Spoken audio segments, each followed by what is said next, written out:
Vamos falar agora da Argentina. A Argentina anunciou a criação do Conselho de Maio, um órgão destinado a implementar as metas do Pacto de Maio. Pacto esse que inclui reformas econômicas e reformas sociais muito importantes. Com início em 30 dias, esse conselho será formado por representantes do governo, províncias, que são os estados, legislativo, sindicatos e empresários. O presidente Javier Milei destaca o pacto como um marco para o país, visando equilíbrio fiscal, reforma tributária e abertura comercial, entre outros. Esse esforço conjunto busca atender às demandas da população por mudanças significativas. Eu vou começar, eu acho que temos aqui um especialista em gestão pública, meu querido Henrique Krieger, com brevíssimos intervalos, inclusive ponteados por uma ditadura militar na Argentina, o peronismo e o populismo dominaram a Argentina de tal forma que um dos países mais ricos e desenvolvidos do mundo está com uma economia estagnada, um parque industrial completamente defasado e uma economia basicamente agrária. Para tirar a economia argentina desse estado de letargia, é necessário aumentar a produção econômica, e é possível aumentar a produção econômica sem medidas de austeridade. Qual a sua avaliação como gestor público, os prós e contras da administração Javier Milei? Olha, o presidente Milei, Capês, ele foi muito feliz nessa iniciativa de montar esse conselho e ter essa postura diante da sociedade, considerando que durante a sua campanha e também aí nos seus primeiros meses de mandato, muitos diziam que era um presidente com aspirações ditatoriais, que era alguém contra a democracia, mas parecido com o modelo como foi feito aqui na oposição em relação ao Brasil e é feito também nos Estados Unidos com o ex-presidente Donald Trump.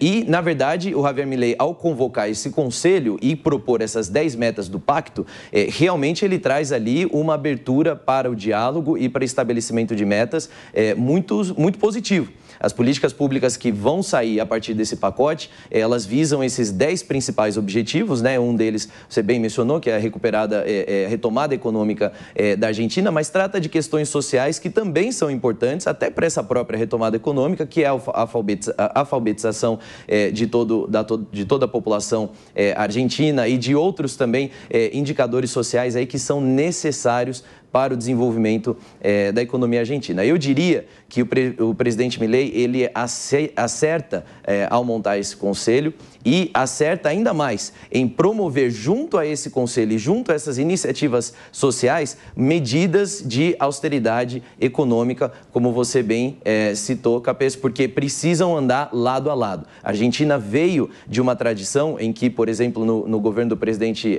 Fernando de la Rúa, em que tentou fazer uma austeridade econômica, uma mudança aí na base da economia, inclusive voltada a mais dolarizar a economia, né, falando no termo mais conhecido, dolarizar a economia argentina, sem fazer os necessários ajustes sociais. E isso trouxe impactos, tanto é que o próprio Fernando de la Rúa tem aquela cena emblemática que todos lembram dele fugindo do Palácio Presidencial num helicóptero, né, e perdeu seu mandato bem ali mesmo, diante de um panelaço gigante histórico para a Argentina. Então, para não incidir no mesmo erro, Javier Milei acerta em fazer esse casamento de políticas de ajustes sociais também com austeridade econômica.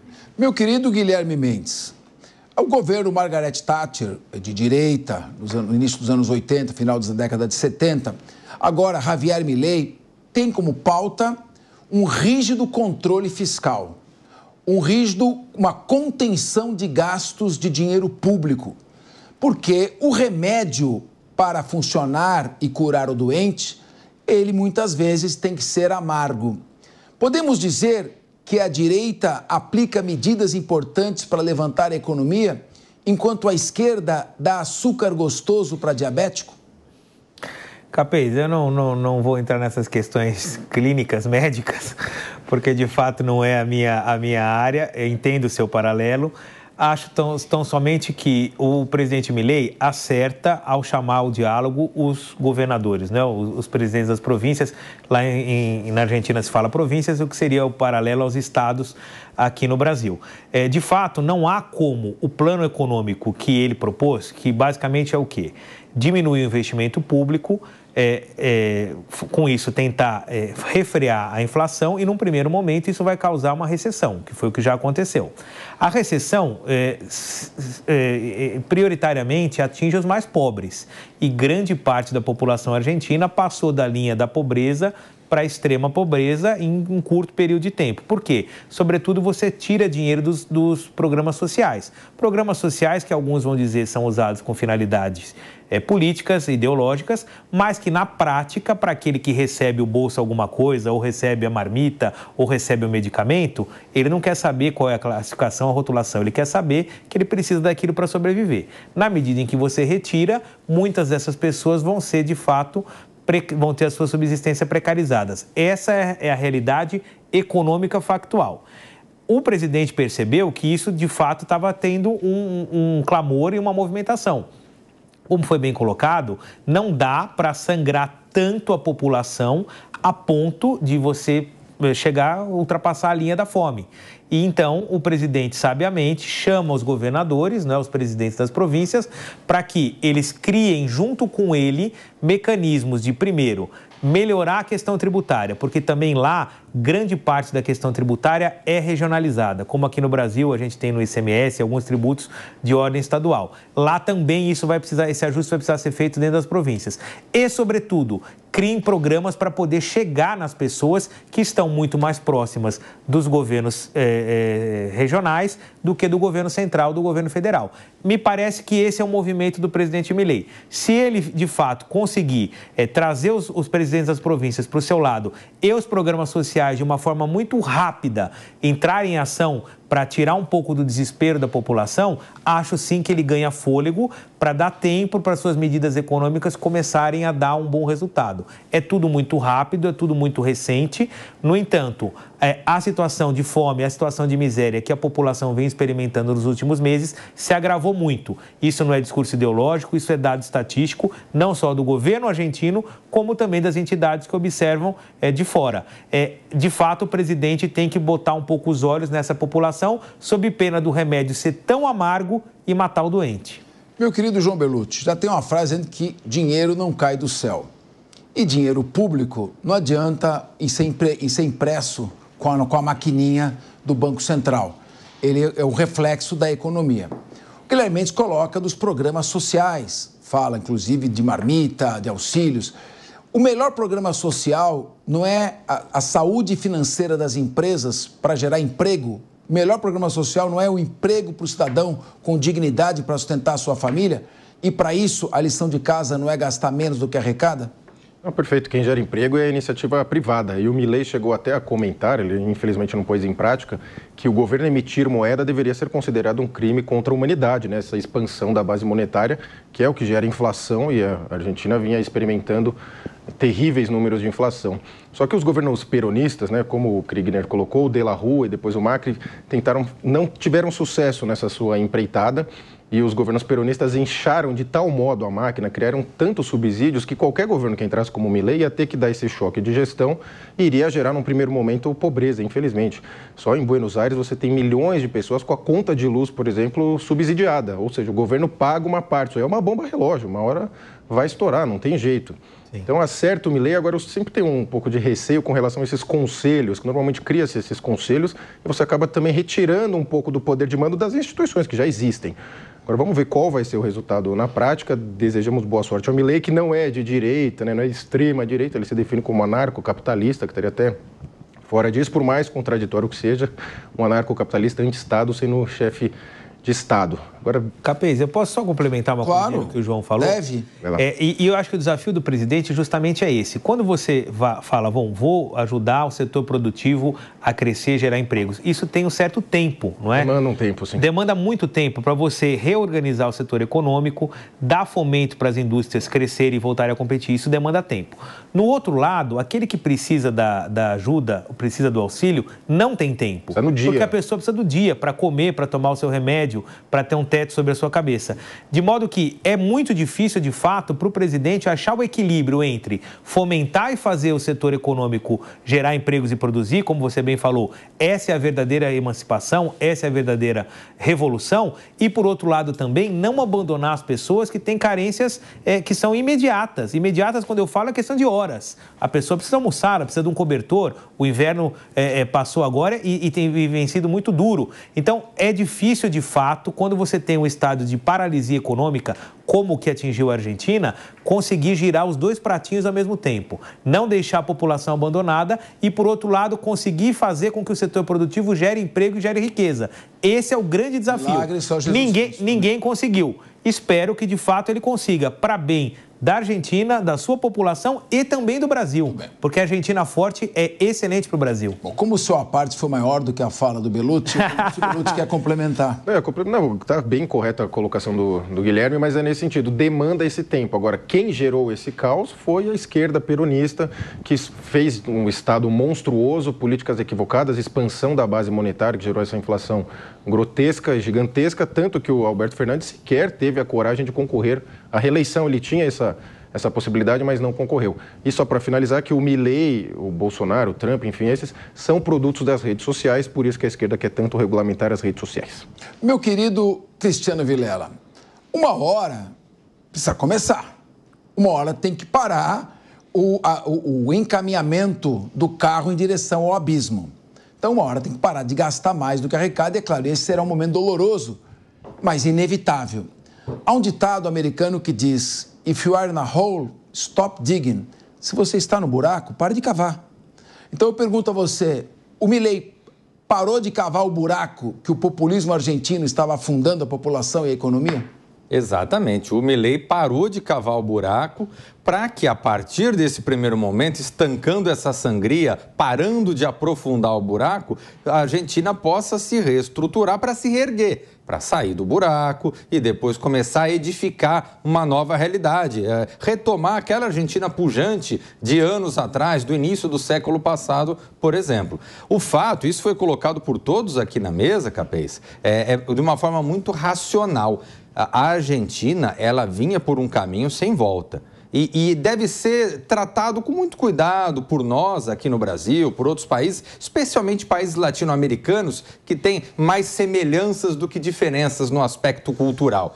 Quando se coloca esse tipo de prática, que o Estado pode agasalhar tudo, o Estado pode dar benefícios, o Estado pode ser paternalista, a conta não fecha e as consequências disso são por demais graves. Todo mundo, isso é do ser humano. Qualquer pessoa pública gosta, tem interesse, tem vontade de dar uma notícia boa, de levar um benefício para a sociedade. Isso é humano, isso é natural. Agora, o Estado não pode ser palco para esse tipo de política paternalista, esse tipo de política populista, porque a Argentina saiu de uma potência no início do século passado para viver hoje uma situação de grave crise econômica social. Tinha metrô no início do século XX. Exato. Agora, eu quero fazer então uma pergunta agora e girar aqui, começando pelo Krieger, que é o nosso gestor público, especialista em gestão pública, girando entre todos. Eu tenho um pouco de medo do efeito Orloff. A Argentina de hoje é o Brasil de amanhã. Então, eu pergunto o seguinte, nós temos alguns dados que são até animadores. O PIB está começando a crescer um pouco mais, a inflação, mas temos um dado extremamente preocupante, que é o aprofundamento do déficit público aqui no Brasil. Não há sinalização de contenção de gastos. O líder do governo chega a dizer, inclusive, que ano eleitoral tem que gastar mesmo. E nós estamos aí em contrapartida, o ministro da Fazenda, Fernando Haddad, desesperado, tentando aumentar a arrecadação a todo custo. Aumento de arrecadação, pressionando as empresas, pressionando os serviços, e aumento de gastos pode ser uma receita que colocará o Brasil em dificuldades num futuro próximo que não estamos percebendo nesse momento? Começando com você, Henrique Krieger. Com certeza. E, na verdade, eu arriscaria dizer que nós já estamos percebendo aí os impactos disso. Inclusive, é muito preocupante a fala do próprio presidente da República, que disse ontem que ele não está convencido de que esse corte de gastos ele é tão urgente assim. Então, eu me pergunto assim, o que falta para convencer o presidente da República de entender que nós estamos gastando, e nós gastamos muito. O Brasil gasta muito e gasta mal. Gasta mal gastado, tanto nos seus diferentes aí desdobramentos do nosso orçamento público. E eu acredito que, se nós continuarmos nesse caminho, a gente já tem exemplos, como foi bem colocado aqui, vizinhos nossos, na Argentina, na Venezuela, em outros países também, que mostram muito bem qual é o futuro, qual é o fruto que nós vamos colher dessa receitinha desastrosa que é gastar mais do que se arrecada. E não só na questão da arrecadação, eu quero só fazer um parênteses aqui, mostrar, porque às vezes fala a questão de gastar mais do que arrecada e alguns brilhantes vão pensar, então vamos arrecadar mais, sobe taxa, sobe imposto, sobe, que é a chuva de memes aí que a gente está vendo nas redes sociais agora do atual ministro, né? Mas isso não é também a receita que vai colocar a gente ali. Enquanto a gente não conseguir tirar o Estado da frente para fazer com que o setor produtivo do país consiga andar com uma velocidade que tem potencial para crescer, trazer facilitações aí tanto no campo jurídico, no campo tributário, em todos esses outros lados, a gente não vai conseguir sair desse voo de galinha que a gente dá de tempos em tempos. Guilherme Mendes, gastos excessivos com custeio, poucos gastos para investimento. Bilhões para emendas parlamentares que são encaminhadas para obras suspeitas e realizadas por empreiteiras que pertencem a familiares de deputados e senadores. Esse tipo de gasto público e a falta de investimento, de planejamento, isso não pode comprometer o futuro da nossa economia com acirramento, o aumento do déficit fiscal. Quem vai pagar essa conta? As empresas? E a que custo? Olha, eu tenho que fazer uma parte aqui antes de responder a sua pergunta, Capês, porque eu fui acusado aqui de mudar os temas das conversas. Você veja bem, nós começamos a falar do Conselho Político Social do Milei, estamos agora falando do gasto público brasileiro. O doutor Fernando Capês realmente é um mestre. Eu tenho que estar aqui para aprender, porque ele deu a volta e me jogou essa bomba no colo para falar da despesa brasileira. Guilherme, mas veja lá, se quiser, eu tiro essa pergunta para não te comprometer. Não. Dificuldade para responder. Eu não fujo de pergunta. Mas eu acho que nós não devemos estar tão preocupados pelo seguinte aspecto. Tudo que vocês falaram, em tese, é verdade. Mas os dados não comprovam isso. Ontem, inclusive, o ministro da Economia, o ministro da Fazenda, Fernando Haddad, disse e reafirmou seu compromisso com déficit zero. Ele falou, olha, calma, que ao final do exercício nós não vamos gastar R$1 a mais, não vamos aumentar o nosso déficit. Isso foi dito em entrevistas, inclusive repercutiu muito bem no mercado. E ele também anunciou, para justificar ou para, em tese, explicar o porquê algumas despesas não foram ainda contingenciadas, a mudança da projeção do nosso PIB, que passou a uma projeção de 2,6 a 2,9.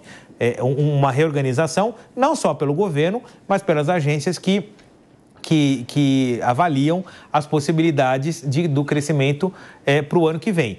De modo que, se isso de fato acontecer, é natural que haja espaço, sim, para manutenção de algumas despesas. Vamos aguardar e vamos observar. Eu entendo só que a fala do ministro da Economia se comprometendo com o Congresso, se comprometendo com o setor produtivo, de que não vai haver aumento do déficit financeiro e fiscal, eu acho que isso é muito relevante. De fato, os indicadores vêm aparecendo de uma forma positiva. Acho que, em tese, o que vocês falaram tem todo sentido, mas não é o que a gente tem observado com os dados que são publicados recentemente. A nossa inflação vem sendo controlada, o nosso PIB tem uma projeção de aumento maior do que aquilo que havia sido previsto no primeiro semestre, então acho que a gente não pode também ser pessimistas, mas, como sempre, o zelo cabe. Vamos observar se, de fato, o ministro vai cumprir aquilo que vem dizendo.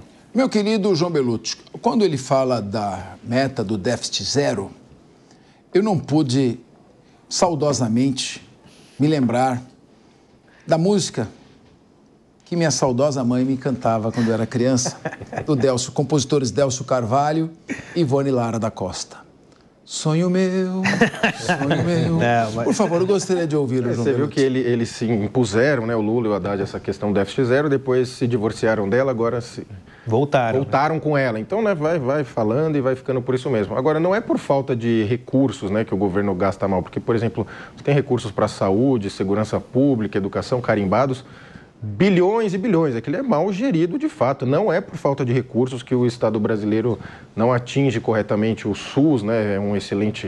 Seria um excelente meio para atender as pessoas. A educação é por mal gestão dos recursos públicos. Agora, eu lamento que a gente passou, né? É até inacreditável a gente passar de um tempo de Paulo Guedes para estar discutindo o Haddad, que foi, segundo pesquisa, considerado o pior prefeito em avaliação da cidade de São Paulo. Então, na política, pouco importa o seu mérito. O que importa é a narrativa e quem está em campo. Agora é difícil acreditar que o Brasil vai crescer tanto assim. Muito bem. É a opinião do João Belucci. Eu quero mandar um abraço ao meu contemporâneo da Faculdade de Direito da USP, o Fernando Haddad, que eu reputo uma pessoa séria. Se está acertando ou não é outra coisa.